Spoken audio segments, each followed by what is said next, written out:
一对夫妇驾驶国产轿车运毒，从霹雳宜利前往吉兰丹州日里的途中，遇上了警方的路障。警方成功的从车内搜出260公斤、市值9300令吉的戈东叶和10公升的咳嗽药水，夫妇俩因此落网。Kita percaya berdasarkan pengalaman lepas, ketum akan diperoleh di negeri-negeri utara Semenanjung. Jadi kita akan buat siasatan dan kita akan berhubung juga dengan pihak di utara sana. Mungkin nama-nama ini telah surface di negeri-negeri utara ataupun di Perak, Greek misalnya. Dan mungkin ada rangkaian-rangkaian lain. Dan saya percaya ini hanya merupakan transporter ataupun orang yang membawa bahan-bahan ini. Mula-mula tangkap.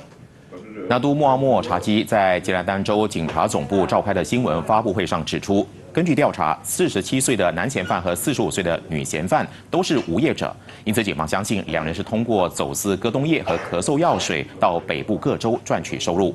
男嫌犯拥有5项毒品和犯罪前科，尿检也对毒品呈阳性。警方将援引1952年危险毒品法令第39B 条文，严扣所有嫌犯5天。